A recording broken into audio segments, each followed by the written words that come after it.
चिकाउनु गयो त्यस क्या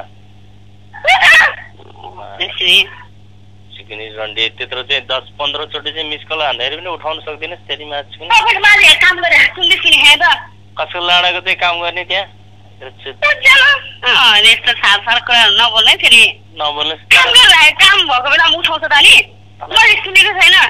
बिजी भएन नि भएन त बिजी त्यहाँ कतिको मान्छे अब सुन्नु न त्यहाँ कति छोरीहरू आइरहेको छ पाहुना छोरी आइरहेको छ तेरो कपर लाउनु त तैँले त्यत्रो 20-25 चोटि घन्टी लिएर चाहिँ एकचोटि उठाउन सक्दिनस् त सुनेको छैन अहिले कोठामा आएको भर्खर काम भ्याएर कोठामा आएको आवाजहरू चाहिँ छिटो उठाएको मैले सुन्नु परेन तपाईँ यस्तो रिसाइ हाल्ने एकचोटि नरिसाउनु त त्यत्रो 25 त्यहाँ हेर त मिस कल कतिचोटि आ माछालो देखा छैन अहिले हेर्छु अब तपाईँले त्यो एकचोटि गरेर फेरि नउठाएपछि 1000 चोटि गरिरहनुपर्छ 5 मिनट पुगेर एकछिन पछाडि गरे पनि हुन्छ नि पुतीबाट चाहिँ पानी चाहिँ रगत बराबर खसाली छ होला अनि त्यहाँबाट चाहिँ मलाई चाहिँ उठाउन यत्रो चाहिँ अर्थी थियो नि साला गदेली अनि के यहाँ सुन त यता सुन त के भनेको जस्तो खानावाना खाइस् भर्खरै खाएँ मान्छे बिरामी भएर हस्पिटल जानु लाग्यो भर्खरै अहिले अनि के भएको त मुजी फुटेको के भएको र आँखा चिलाउने रोग एकदम आँखा चिलाउने एकदम आँखा ठुल्ठुलो भएर रातो न रातो पोल्ने भयो त छोरा चाहिँ आँखा छैन जो हस्पिटल लगिदिन्छु भने बिहानदेखिबाट भनेको अहिलेसम्म लगिदिएन हिजोदेखिबाट कस्तो भइरहेको मान्छे बिरामी भएर नि आँखा चिला भने पक्क मेरो चोप हालिदिन्छु उन्डे चोप हालिदिन्छु चट्टै सन्चो हुन्छ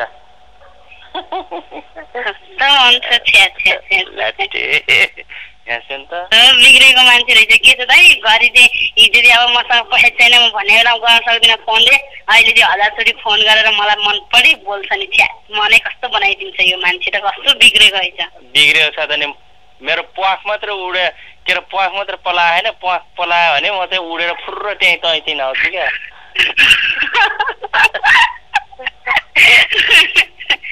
के चाहिँ उ लागेर फोन गरेर त नि अहिले चाहिँ फेरि एकदम याद आएर क्या अनि त्यहाँबाट फोन गर्छु भनेको फोन पनि गरेन के हो कसो त्यो मुर्दाले पैसा हालिदियो भनेको त हालिदिन्छु रे भनेको थियो बेलुका हुँदा राति हुँदा पैसा चढ्दा गरे बिहान भनेर भनेको छ अब हालिदियोस् नहाल्दैन के कर लागिदिन्छ त नि आफूसँग छैन भयो भने फोन गर्छु भनेर भनेको हाल्दिएन चिक्नी जाठी अर्काको आशा मात्रै बिग्रे चिक्नी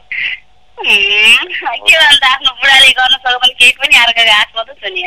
आशमा छु चिक्नी जाठी तल त यहाँ नजिक भयो त म तेरो पुतीबाट चाहिँ मैले कतिचोटि पानी निकाल्थेँ थाहा पाउँथेँ जाठी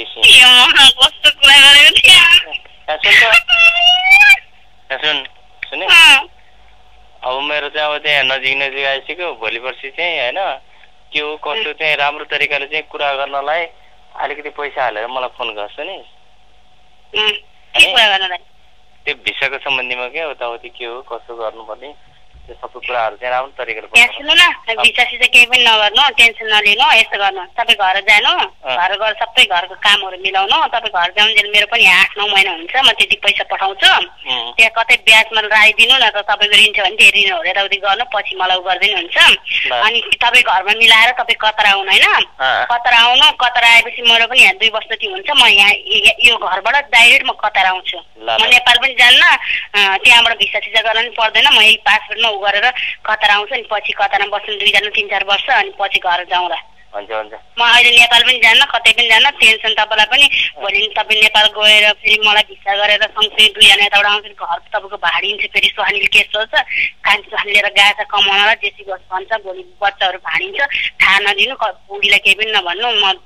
केटी मन पराएँ त्यस्तो केही नभन्नु पछि म यो ठाउँबाट सिधै तपाईँ भाटामा आउँछु तपाईँको लागि मैले हेरेको हो नत्र भने म तपाईँले जे भने उयो गर्न सक्छु तर पनि मलाई तपाईँको घर भाड्नलाई मन छैन म भनेको तपाईँ भनेको 2-2 बच्चा त्यत्रो भइसक्यो अहिले मैले भाँडिदिनँ म भनेको पछिको बाटो पछि हेर्नु कस्तो लाग्यो ठिकै छ तर यहाँ सुन त तर मजाले चिकाएर चाहिँ त्यो मुजी चाहिँ भाङबुजी नबनाए भोलि चाहिँ त्यो मुजी काम लाउनु छैन यार कामै नबनाए कस्तो सोच्छ भनेको कसलाई चाहिँ मैले सिकाउने र को चाहिँ छ कि यहाँ सिकाउनलाई तपाईँलाई यत्रो भन्दाखेरि पनि मैले गर्छु कसलाई सिकाउने भनेको यहाँ यस्तै नचाहिँदा चाहिँ कुरा नगर्नु त्यस्तो सोध्ने भने मसँग कुरै नगर्नु तपाईँ त्यो जस्तो केटीहरू नसोध्नु ल ध्यान सुन त 15-20 चोटि चाहिँ मैले फोन गरेँ फोनै उठाउँदैन माछा उल्लेकोपट्टि काम भएको बेलामा कहाँ उठाउँछ त नि तपाईँलाई 24 घन्टा म त्यो माछा थापे ढडिया माछा थापे यस्तो कुरेर बस्नेहरू कसको फोन आउँछ भनेर देखेको बेलामा उठाउने नदेखेको बेलामा के 1000 चोटि लाए पनि कसो बाउ के लाग्छ र काम छ त मेरो यहाँ हो त नि त्यो कस्तो कुरा त कति मिलाउँथ्यो अरे ट्याक्कै मलाई चाहिँ पुरा मिलाएर तपाईँ जस्तो त्यो नचाहिने कुरा एकदम यता र उता छेउन टुप्पामा लगेर छोड्छ कुरा अहिले यति कुरा पनि नजाने त के गर्ने होला पढाइ छैन सिप छैन जात छैन यसले कति कुरा गर्छ ल ल ल ल हुन्छ ल त्यो कुरा चाहिँ ठिकै छ होइन यहाँ छ नि त उताउति चाहिँ राम्रो तरिकाले गर आफ्नो के अरे शरीरको लागि पनि राम्रो सुरक्षा राख्छु नि सुरक्षा राख्छु केही पनि भएको छैन मलाई हल्कै छ त्यति केही काम छैन तपाईँले चाहिँ त्यो घरिघरि मलाई त्यो सिकाउँदै बस्नु ठिक यस्तो चाहिँ तपाईँले मलाई कुनै हालतमा नसोध्नु त्यस्तो मैले सिकाउँदै बस्थेँ हो भने तपाईँ मसँग माया नगर्नु भएन किनभने मलाई चाहिँ मैले सिकाएर बस्ने त को छ र यहाँ सिकाएर बस्ने कुन चाहिँ केटासँग सिक्छु म सिक्ने त मैसँग हो नि अरू कसलाई पाएर सिक्ने अनि तपाईँले के भनिरहेको त घरिघरि मसँग सिकेर बस्छु सिकेर भाताङ बुन्नु पुति मेरो पुतिङ कसरी पनि सुन्न सकेको छैन के को तपाईँ त्यस्तो भन्छ सपना छाडा छाडा नबोल सपना आएर म सिक्छु नि कहिले कहिले भातले सिक्नु मजाले सिक्नै नपाइकन मर्ने पर्ने भयो भने सिक्न पारै मर्नु पाइन्छ सिक्नै नपाइकन म मर्ने भयो भने जान घरमा जेठी बुढीलाई मजाले गर्नु होइन सपना चाहिँ जेठीले सिके पनि तल त बिपनाइ सिक्छु म त नि अझै 2 वर्ष कुर्नु अब सिक्नलाई कुर्नु पर्यो नि त नि कति मजा सिकाउँदा कस्तो चाहिँ साप्रो खप्ताएर है आनन्दले मुख चुसेर है कस्तो मजा गरौँ न आज हेर न कस्तो दामी कपडा किनेर ल्याइदिएको छ गिफ्ट ल्याइदिएको छ छोरी भने रमादानको महिना छ अब भोलितिर फेरि एउटा ल्याइदिन्छ पुरा गिफ्ट पाइरहेको छ अहिले त यता सुन्दै यता मलाई एउटा मलाई नाङ्गो फोटो पठाइदेऊ न पठाइदिन्छु पठाइ छैन कि त्यो मुर्दाले पैसा हाल्दै भने पठाइदिउँ ल फोन गरौँ ल भनेको पठाइदिनु ल ल ल ल तपाईँ के हो मलाई फोटो पठाउनु तपाईँको बुढीको फोटो पठाउँदै हेरौँ तपाईँले अस्ति त्यो इन्डोनेसिया केटीको मोबाइलमा त म बुढीको फोटो पठाइदिन्छु तपाईँले चाहिँ पठाउनु त तपाईँको फोटो बुढीको फोटो पठाउनै पठाउँदैन यो मान्छे त कतिचोटि भन्नुपर्छ फोटो म पठाइदिनु मेरो लिङ्क नि पठाइदिउँ चाहिँदैन त्यो लिङ्ग पछि हेर्छु एकैचोटि म अहिले हेर्दिनँ म त्यो अहिले हेरेँ भने म डर लाग्छ म तपाईँसँग बोल्दिनँ लिङ्क हेरेर अगायो होला र त्यो लिङ्क हेरिदिनु हुन्छ नाइ अगाएको छैन मलाई त्यस्तो हेर्नै मलाई म मान्छेको मान्छेसँग धेरै कुरा गर्छु त्यो ठाडा बोलेपछि कस्तो घिन लागेर ल पहिले तेरो त्यो मलाई नाङ्गो पठाइदिनु ल अनि ल नाङ्गै पठाउँछु तपाईँ तपाईँको बुढीको फोटो पठाउनु तपाईँको फोटो त छैन डिलिट भयो उजानै भएको छैन डिलिट के को डिलिट मैले हेर्छु भनेर डिलिट खसम्म थियो मेरो फोटो किन डिलिट गरिस् तैँले मन परेन परे यहीँ छ मोबाइलको हिजो मोबाइल बिग्रेर आफू बन्द भएर कस्तो डर लागेर म त